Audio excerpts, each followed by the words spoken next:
Hello, this is I Go Travel with Don Barnett. People know about British Columbia a lot in terms of the Vancouver area and the southern part of the province. So we thought that we'd travel into the north and take a look there, and it's bear country. And I'll tell you a few stories about bears along the way. And we'll stop and see a chainsaw town. And we'll see the biggest lake in British Columbia. And we'll travel along a section of highway known as the Trail of Tears, where murder and disappearance occurred for too many years. And we'll end up the video visiting a volcano area that blew up in historic times. Maybe killed as many as 2,000 people. So jump in the old camper, come along. Let's take a trip into northern BC. This map shows in white the three main highways that cross British Columbia.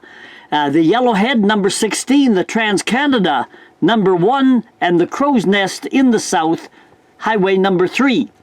We're going to go in this video, we're going to start at Dawson Creek, BC, and follow the red line south to the Yellowhead and west on the Yellowhead to the coast at Prince Rupert.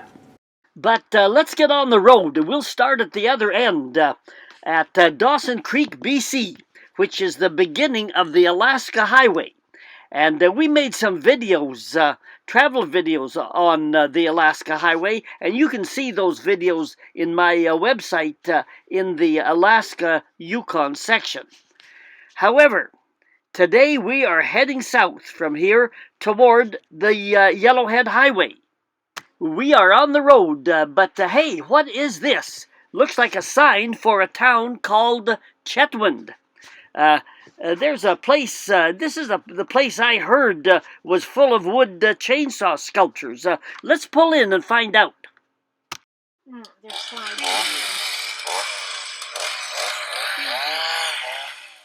The chainsaw sculptors come every summer from far afield, places like Asia, Europe, and across Canada and the U.S. to display their talents. In the competition, they are given so much time to complete the sculptures from bare logs, and the results are amazing, as you can see. Often the logs are scrap pile wood or from damaged blowdown trees.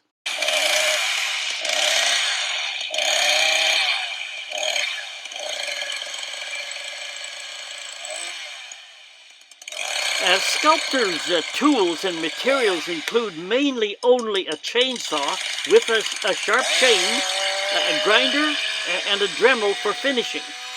The finished product is dabbed with a sealant and a stain like linseed oil. And you've got some fantastic figures and sculptures that are a beauty to the eye. The wood sculptures are left in town for everyone to enjoy. Hey, let's go pull off the road here for a bit and drive over to this big Bennett Dam. I've always heard about it, and we're up in this country, so let's take a look at it. The big dam up here is the Bennett Dam, and the backup water is Williston Lake. The lake is the biggest body of fresh water in BC, and it's the third largest reservoir in North America. When it was built in the 1960s, Bennett Dam was one of the world's highest earth-filled dams. The powerhouse was the largest in the world when it was built, and it now supplies about 35% of all of BC's electrical needs. This is heavy wilderness country, a lot of timber, and we enjoyed camping along the way. There is nothing like a coffee and a campfire to visit and tell some stories. We're in bear country here, so maybe I can tell you a few short bear stories. I've been around bears a bit in my lifetime. I can tell you a story. I had a Jack Russell dog one time, very small, aggressive kind of a dog. And I was sleeping, and we had a porch on our house that ran from one end of the house to the other. And I'm sleeping in the bedroom where there was a sliding door. And about 4 in the morning or so, this dog lets loose with some fierce yelling, yapping, barking like there's no tomorrow. I leap out of bed and I look out the sliding door up to it, and there's the bear and the dog, nose to nose. The bear on the deck and the dog inside the house, really eyeing each other up, and the dog going crazy. Well, I yelled and the bear disappeared. I knew where he went. He ran down to the other side of the house, to the living room. The deck was all along that side of the house. Here is the deck here, the old bear's runway. Sure enough, I run down there, the dog still going crazy. There's the bear. I yell again and the bear disappears. He ran back to the bedroom. I ran back to the bedroom. I'm yelling at that bear through the sliding door. He goes back to the living room, dining room area. Now the bear, this time he runs back to the bedroom. And in the ruckus somewhere in there, we had some blinds that were those vertical blinds, you know, you pull them with a string. And I must have hit those blinds waving my arms, because the bear saw that and stopped, looked, and turned tail and over the rail and down the pole that held up the deck, and disappeared into the woods. So you know, those bears are kind of like us. The unexpected scares them, and the first impulse is to run. There was this story where the unexpected saved a girl's life. This girl was about maybe 12, 13 years old, and she was in her own yard, and she noticed a bear just on the other side of the yard. And the bear, instead of usually doing what they normally do, turn tail and walk away, that bear gave her an aggressive woof. Well, that panicked her, and she ran. She ran for the house. Well, the bear saw her run, and he starts after her. And she went up onto the porch, and the doors kicked it open, and the bear was right behind her. And she ran into the kitchen, the bear just a meter or two behind her, and lucky for her, there was a hot pot of water on the stove. The water was still hot. And just as a last-minute panic, she grabbed that pot of water and threw it in the bear's face. And the unexpected stopped the bear in his tracks. He'd never felt that before. It scared him. He turned tail, back out the door, and disappeared into the woods. It probably saved her life. Let's throw another log on the fire, and I'll tell you one more bear story. There was this young woman, a girl maybe 20, 25 years old, out camping with a group.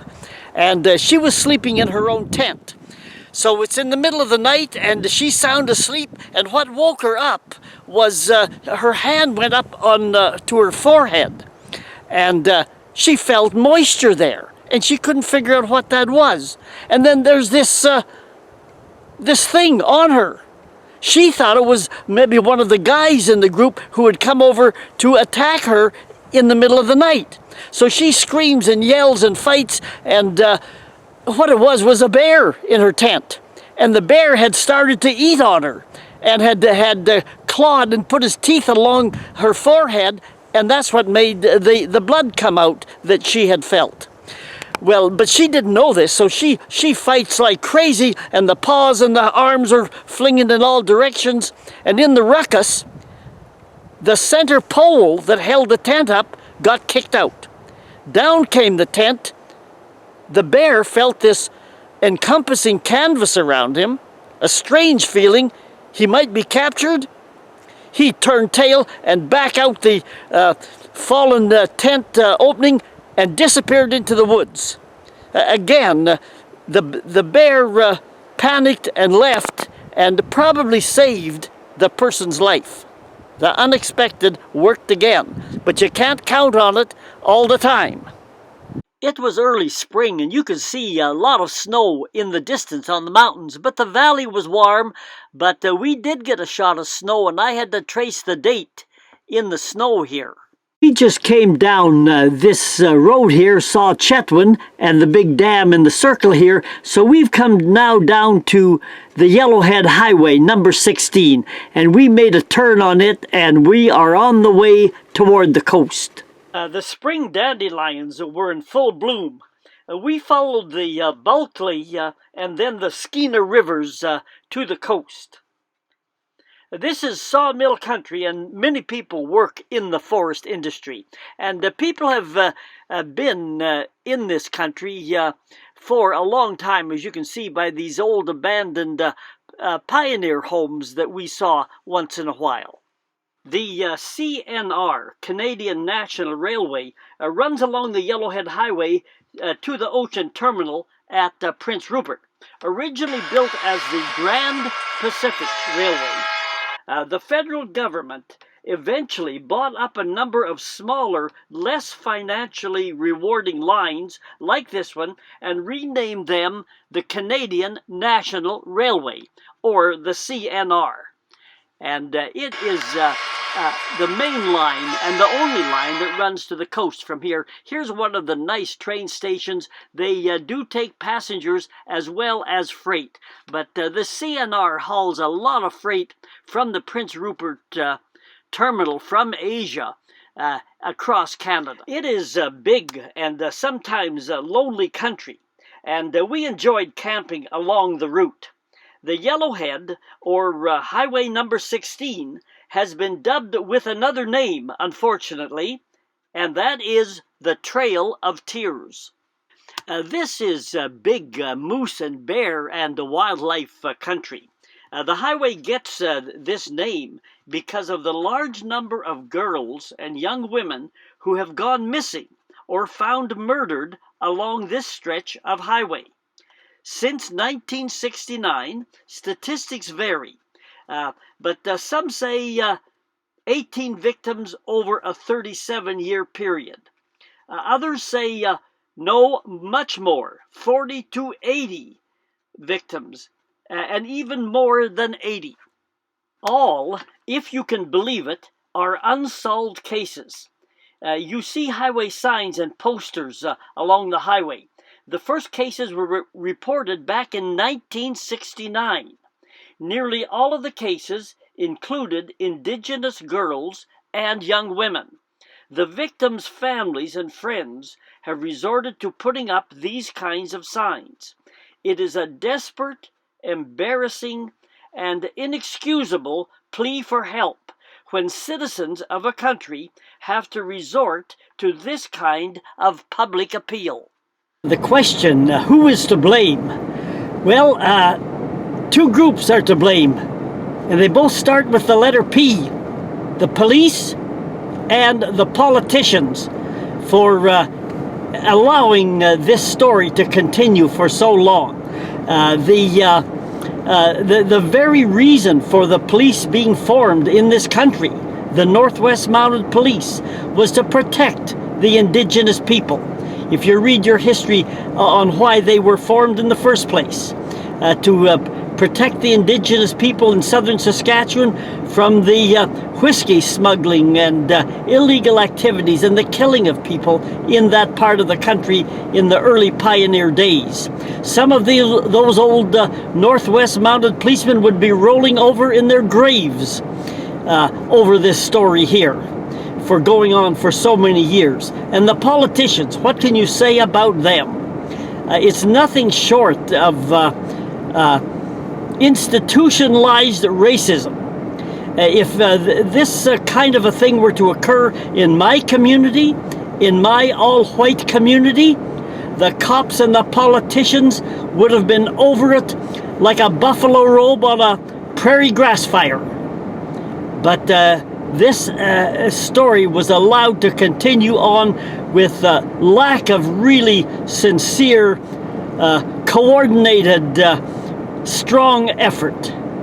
It's a sorry story in the history of Canada. The crime wave appears over. Even the perpetrators of these crimes probably are dead from old age.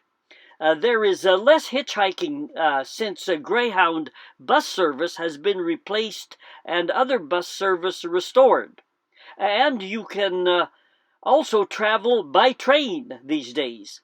And there are also more cars on the road traveling. Also, towers along the route make cell phone service more readily available.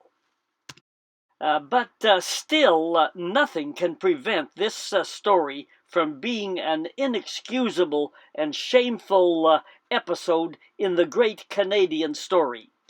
We can only hope that we can learn the causes of it and avoid allowing it to ever happen again. Hey, let's pull off the road and to see what's happening here. This is a nice stop at Morristown, just off the highway, and home of the Witset First Nation. Years ago, Father Morris, through strong persuasion and some fear tactics, converted people to Catholicism. He was also a historian and linguist who made transcripts in the Athabascan language. We watched the frothing waters of the Bulkley River here cascade through the canyon. It is also a traditional fishing spot. Years ago, we watched people spear fish, and we ate some great meals of fresh fish. In more recent times, however, fish dangling on the end of a spear has lost its appeal for tourists. So people now catch the fish with nets and long poles, like the one you can see here. Here are some historic pictures of some of the fishing baskets that people used. And here is also some pictures of some of the people in the area in historic times.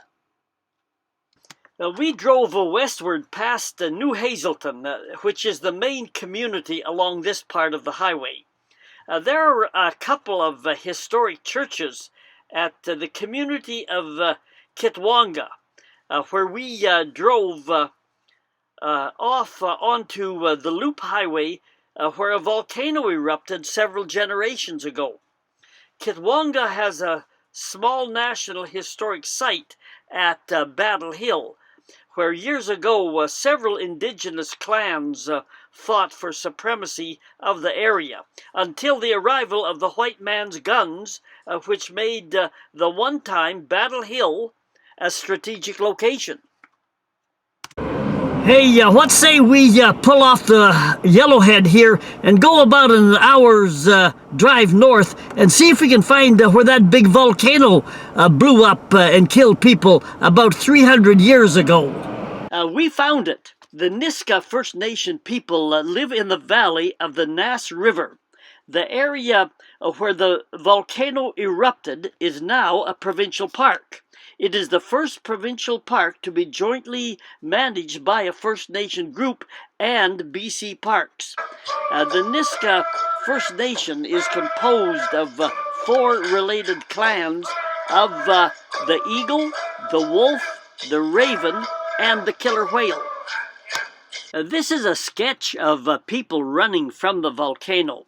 The volcano killed perhaps about 2,000 people.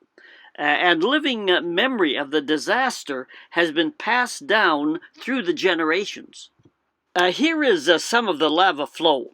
The guided hike to see the crater was not available the day we were there. You cannot walk on the lava because a single footprint can set back 100 years of growth of the lichen. In some places you could see tree casts in the lava. These tree casts were burned out tree trunks that left holes in the lava. This is called a lava tube. As the top cooled and hardened, the hot lava eventually flowed out, leaving the crust here as the roof and walls of the tube. It was interesting stuff. All right, I hope you enjoyed the trip. This was part 1 of 2 parts. The second part, we're going to make it to the coast. And so take a look at part 2 as well. This is I Go Travel. with Don Barnett. Au revoir for now.